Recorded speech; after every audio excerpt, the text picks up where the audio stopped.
बहनों, मातृशक्ति को नमन। चैनल 24+ न्यूज़ के खास विशेष अच्छा इंसान बनाने वाला, मानवता के गुण बताने वाला, इंसानियत के गुण बताने वाला, भाईचारा पैदा करने वाला, हमारे जो मानवीय मूल्य गिर गए हैं उनकी पुनर्प्रतिष्ठा करने वाला, बच्चों और युवाओं को संस्कार देने वाला पावन पुनरुत्थान कार्यक्रम में आप सभी का हार्दिक स्वागत है, अभिनंदन है, सत्कार है। पुनरुत्थान कार्यक्रम में प्रतिदिन नए नए विषय ऐसे लिए जाते हैं जिससे जीवन का निर्माण हो, जिससे एक अच्छा इंसान बने, जिससे एक अच्छा विश्व बने, जिससे एक अच्छा समाज बने। इसी क्रम के अंदर वैसा ही विषय आज हम आपको प्रस्तुत करने जा रहे हैं। तो आज का विषय है गुणों का सामंजस्य। भाई और बहनों, दर्शकगण, श्रोतागण, बहुत ही सुंदर विषय है। अगर जीवन में गुण आ जाते हैं, हम गुणों का सामंजस्य अपने जीवन में कर लेते हैं, गुणों को अपने जीवन में स्थान देते हैं, अवगुणों को हटाते हैं, तो हम एक आदर्श व्यक्तित्व बन सकते हैं। देखिए कि हमारे जितने भी धर्म दर्शन हैं, आज 365 धर्म दर्शन विश्व के अंदर पढ़ाए जा रहे हैं। कोई समय था जबकि बहुत ही छोटी व्यवस्था थी, उस समय के अंदर धर्म दर्शन को एक साथ गिना जाता था। अब क्योंकि विज्ञान ने बहुत तरक्की कर ली है, आदमी का माइंड बहुत फर्टाइल हो गया है, आदमी का माइंड विकसित होने से ज्ञान बढ़ गया है। तो ज्ञान बढ़ता है, जब डिटेलिंग होती है तो हमें कुछ चीज़ों को अलग अलग परिभाषित करना होता है। तो धर्म और दर्शन अलग हो गए, लेकिन हर धर्म का अपना एक दर्शन है, हर रिलीजन की अपनी फिलॉसफी है। उस दृष्टि से हम कह सकते हैं कि दोनों एक है। 365 वैश्विक स्तर पे धर्म दर्शन चले आ रहे हैं। और आज हिंदुस्तान के अंदर विश्वविद्यालयों में फिलॉसफी डिपार्टमेंट में 55 तरह के धर्म दर्शन आज पढ़ाए जाते हैं। उनकी क्या अवधारणाएं हैं और क्या क्या मौलिक रूप से वो चिंतन है, और क्या क्या उनके नियम हैं, कानून हैं, कायदे हैं, और किस तरीके से वो धर्म है विश्व का और मनुष्य का भला करता है। तो मैं बात कर रहा था सद्गुणों का सामंजस्य, गुणों का सामंजस्य। देखिए कि मनुष्य जीवन बहुत दुर्लभ है। 4 बातें बड़ी दुर्लभ मानी गई है। एक तो मानव जीवन का मिलना, और दूसरा ईश्वर के अंदर श्रद्धा होना, और तीसरा ईश्वर की वाणी सुनने का मौका मिलना, और चौथा है उस वाणी को आत्मसात करना, अपने जीवन में उतारना। ये 4 बातें अगर किसी व्यक्ति में आ जाती है तो वह व्यक्ति धन्य है, वो व्यक्ति परफेक्ट है, और उसके जीवन का जो है कहना चाहिए कि उद्धार होने वाला है, और जीवन का उसने सार निकाल दिया है। जीवन का सार इन 4 बातों के अंदर है, और ये सार तभी बनता है जबकि हमारे भीतर सद्गुण आए। इसीलिए कहा गया है कि नाणस्य सार मायारो, essence of knowledge is conduct. जो हम सारा ज्ञान लेते हैं, पढ़ते हैं, लिखते हैं, बोलते हैं, सुनते हैं, ये सारा जो ईश्वर का ज्ञान है वो हमारे चरित्र में उतरना चाहिए। इसलिए ज्ञान का जो अल्टीमेट सार है वो आचार है। तो जीवन का भी सार यह है कि जितना भी हम ज्ञान लें वह जीवन में उतरना चाहिए। देखिए, महात्मा गांधी के पास में एक स्त्री आई अपने बच्चे को लेकर के कि गांधी जी, महात्मा जी, ये बच्चा गुड़ बहुत खाता है, आप इसको शिक्षा दो कि ये गुड़ खाना बंद कर दे। तो महात्मा जी ने कहा, गांधी जी ने कहा, इसको 1 सप्ताह बाद मेरे पास लेके आना। गांधी जी स्वयं गुड़ खाते थे, उन्होंने सप्ते भर में गुड़ नहीं लिया, गुड़ को छोड़ दिया। जब वो बहन उस बच्चे को वापस लेकर आई तो उन्होंने उस बच्चे को उपदेश दिया, बच्चा, कि तुम्हें गुड़ ज़्यादा नहीं खाना चाहिए, ज़्यादा गुड़ खाने से जो है तुम्हें कोई तरह की तकलीफ़ हो सकती है, और ज़्यादा मीठा नहीं लेना चाहिए। उन्होंने उनको एडवाइस दिया, सलाह दिया, उपदेश दिया। उस उपदेश का असर पड़ा। तो उस महिला ने पूछा, ये बात तो हम प्रथम बार आपके पास आए, आप तभी कह सकते हो। तब उन्होंने खुलासा किया कि जिस दिन आप आए थे उस दिन मैं गुड़ खाता था स्वयं, उस गुण को मैंने धीरे धीरे करके 7 दिन के अंदर छोड़ा है। अब जो व्यक्ति कोई चीज नहीं लेता है वही उपदेश देने का अधिकारी होता है। तो आज मैं गुड़ नहीं खा रहा हूं इसलिए मैंने उपदेश दिया। इसीलिए व्यक्ति उपदेश का असर तभी होता है कि वह चीज व्यक्ति उपयोग में नहीं ला रहा हो। हमारे जितने बड़े बड़े महात्मा हुए हैं, आचार्य हुए हैं, संत हैं और हुए हैं, उन सब की बात का, उपदेशों का हमारे पे असर क्यों होता है? इतने बड़े ग्रंथ है, हमारे महाभारत है, गीता है और त्रिपिटक है, हमारे आगम है, उपनिषद है, वेद हैं, वेद को ईश्वरकृत माना जाता है, स्मृतियाँ हैं, आरण्यक है, कितने कितने हमारे पास में धार्मिक ग्रंथ हैं। उन ग्रंथों को हम पढ़ते हैं तो आज भी हमको लगता है योग के ग्रंथ है, जो पतंजलि ने जो योग सूत्र लिखा है, इन सब चीज़ों को हम पढ़ते हैं तो आज भी वो हमको प्रभावित करते हैं। इसका कारण क्या है कि जिन लोगों ने लिखे हैं वो लोग जीवन में उतारते थे, जीवन गम्य करने के बाद में वो बातें आई है।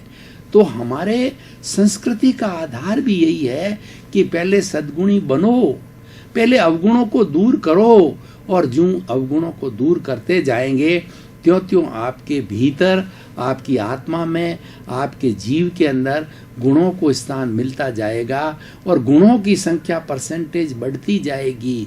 जो ही ये संख्या 50, 60, 70, 80, 90 तक आती है, 100% तो ईश्वरी होता है। 100% जो गुणों वाला होता है वो केवल ज्ञानी कहलाता है। वो एब्सोल्यूट ट्रुथ का जानने वाला होता है और वो इतना विशुद्ध हो जाता है कि उससे भूत, भविष्य, वर्तमान और जीव अजीव की कोई भी अवस्था की उसके जो है अजानकारी नहीं होती, सब जानकारी रहती है, क्योंकि वो प्योर हो जाती है। उसकी सोल है 24 कैरेट का सोना बन जाती है और वो केवल ज्ञानी हो जाता है। तो और वो धीरे धीरे अपने आयुष्य कर्म को पूर्ण करके वो केवल ज्ञानी जो है वो प्राप्त हो जाता है सिद्धि को। तो इसीलिए भाइयों और बहनों, दर्शकगण, श्रोतागण, आज का हमारा जो एपिसोड है उस बात की शिक्षा देता है कि जीवन के अंदर अवगुणों के स्थान के ऊपर गुणों को जगह दो, गुणों को किसी न किसी तरीके से आत्मसात करो, हृदयंगम करो और अवगुणों से दूर रहो। 3 तरह की बात कही गई है। पहला होता है ज्ञेय। ज्ञेय का अर्थ होता है गुण और अवगुण जो इस सृष्टि के अंदर हमें दिखाई देते हैं, हम जानते हैं, उन सब की जानकारी करना ज्ञेय होता है। उसके बाद के अंदर हमारे पास में बहुत बड़ा जो एक हथियार है जिसको हम विवेक कहते हैं। विवेक के लिए कहा गया है विवेके धम्ममाइये, विवेक ही धर्म है। यानी हम खाने में, पीने में, उठने में, बैठने में, जीवन की हर प्रवृत्ति के अंदर विवेक करते हैं। हम जो है कॉमन सेंस लगाते हैं कि किसी को कोई कष्ट न हो, प्राणी मात्र को तकलीफ न हो, किसी की मेरी वजह से किसी को कष्ट न हो, ऐसा चिंतन करते हैं, ऐसा विवेक लगाते हैं तो वो ऑटोमेटिकली धर्म कहलाता है। हमें सद्गुणों को अपने जीवन के अंदर लाना है। यही आज के एपिसोड का मुख्य उद्देश्य है कि ये आएंगे कब, जब हमें अपने विवेक को जागृत करना है। विवेक एक तीसरा नेत्र है, विवेक एक स्थित प्रज्ञ की बात है, विवेक जो एक प्रज्ञा चक्षु की बात है।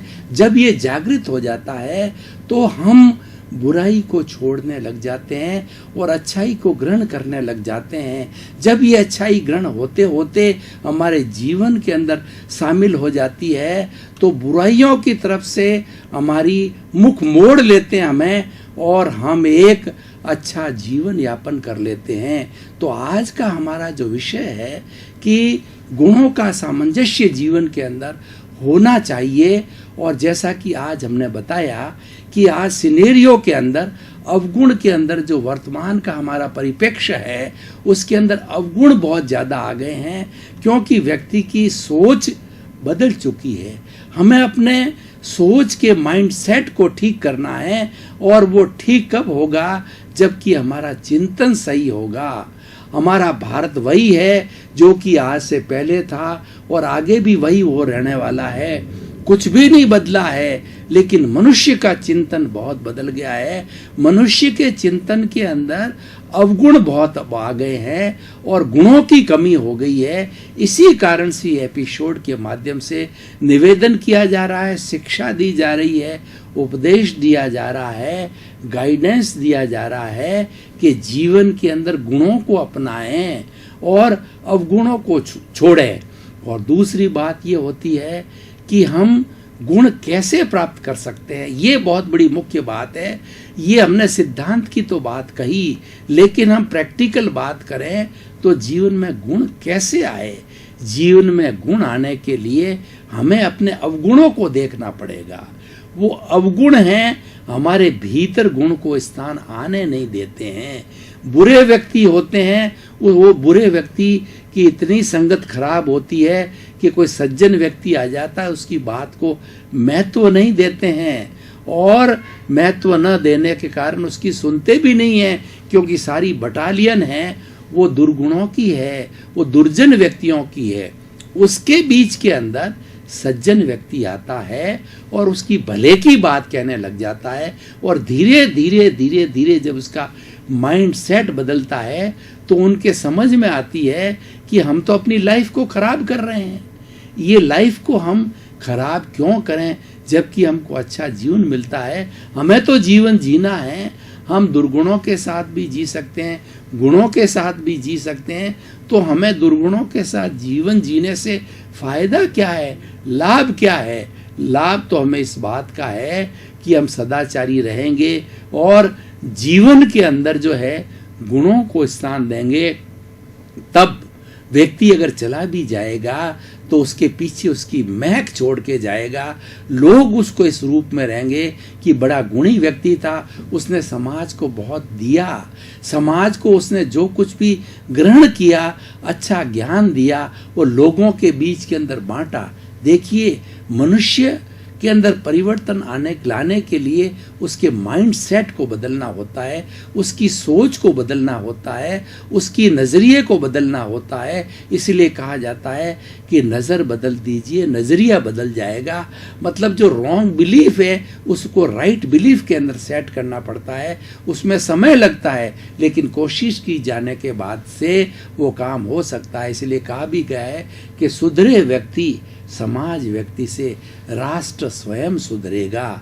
यानी हमारी यूनिट है, मनुष्य है, उसको सुधारना है। अगर मनुष्य सुधरता है तो सृष्टि सुधरती है, मनुष्य सुधरता है तो विश्व सुधरता है, मनुष्य सुधरता है तो हमारा पर्यावरण सुधरता है।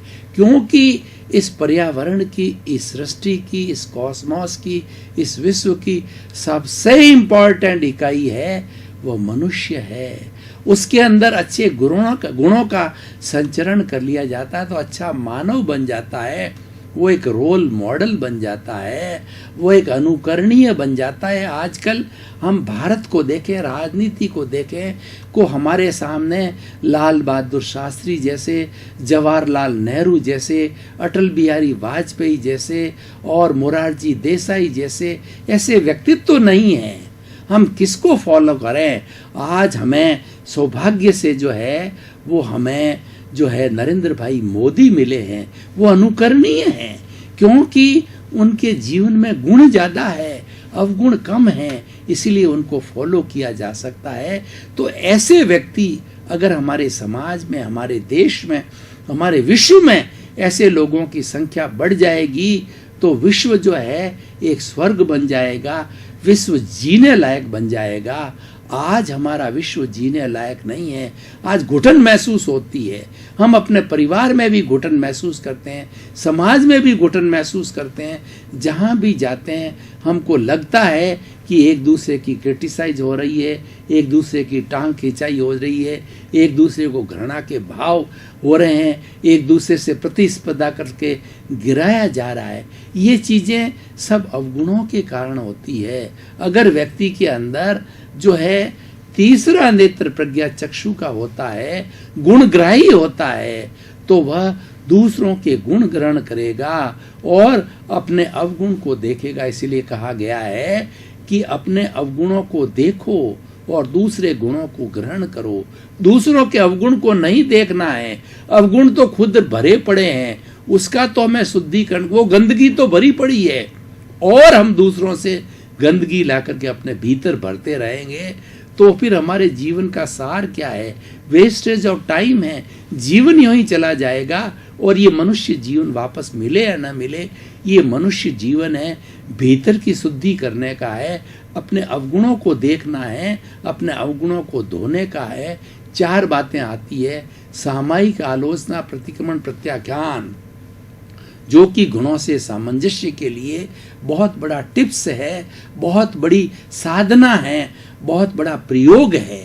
वह प्रयोग इतना सटीक है कि कोई व्यक्ति प्रयोग चालू करे तो धीरे धीरे ऑटोमेटिकली अवगुणों की तरफ उसका ध्यान नहीं जाएगा और दूसरे के अंदर किसी में अगर भी एक भी गुण है तो वो उस गुण को खट पकड़ लेगा और अपने भीतर खींच लेगा, क्योंकि उसका नजरिया, उसकी रॉन्ग बिलीफ चली गई है। उसकी राइट बिलीफ यही है कि दूसरे के अवगुण मत देखो, उसके गुण देख करके भीतर लो, उसके अंदर फायदे का सौदा है, प्रॉफिट का सौदा है। तो मैं सामायिक की बात करता, समता की साधना। अभी मैंने जो प्रज्ञा चक्षु की बात कही, हमने स्थित प्रज्ञ की बात कही, जीवन मुक्त की बात कही, वो सामायिक से आती है। सामायिक का मतलब समता भाव रखना, और वह समता भाव कब आता है? जब हम अपने दोषों को देखते हैं। भीतर का जो संसार है हमको सब दिखाई देता है, किस किस जन्म में आज तक हमने कितने कितने दोष किए, आप गहराई से जाएं, कितने कितने अवगुण हैं वो सब दिखाई देते हैं। अवगुण और पाप और दोष क्या कहलाते हैं? हमने किसी न किसी प्राणी को किसी दुख दिया है, कष्ट दिया है, तकलीफ दी है, उसके साथ घृणा की है, उसकी निंदा की है, और उसको जो है हमने क्रिटिसाइज किया है, उसके साथ में हमने झगड़े टंटे किए, वो सारा दिखाई देता है। वो देखना और देखने के बाद के अंदर उसकी आलोचना करना। क्यों? खाली मात्र देखने से क्या होगा? हमें आगे बढ़ना है, प्रोग्रेस करनी है, हमने गुणों को जीवन में उतारना है, इस अवगुणों की सफाई करनी है, उनको अवगुणों को, अपने अवगुणों को स्वीकार करना, ये दोष मेरे किए हुए हैं, अवगुण मेरे किए गए हैं। और तीसरा होता है प्रतिक्रमण। अब सवाल ये है कि इनको कैसे धोएं, इसको कैसे हटाएं, इसका कैसे प्यूरिफिकेशन करें। तो एक बहुत बड़ा सिस्टम जो है हमारी संस्कृति में हमारे ऋषि मुनियों ने हमें दिया है, वो होता है सब्लिमेशन, थ्योरी ऑफ प्योरिफिकेशन।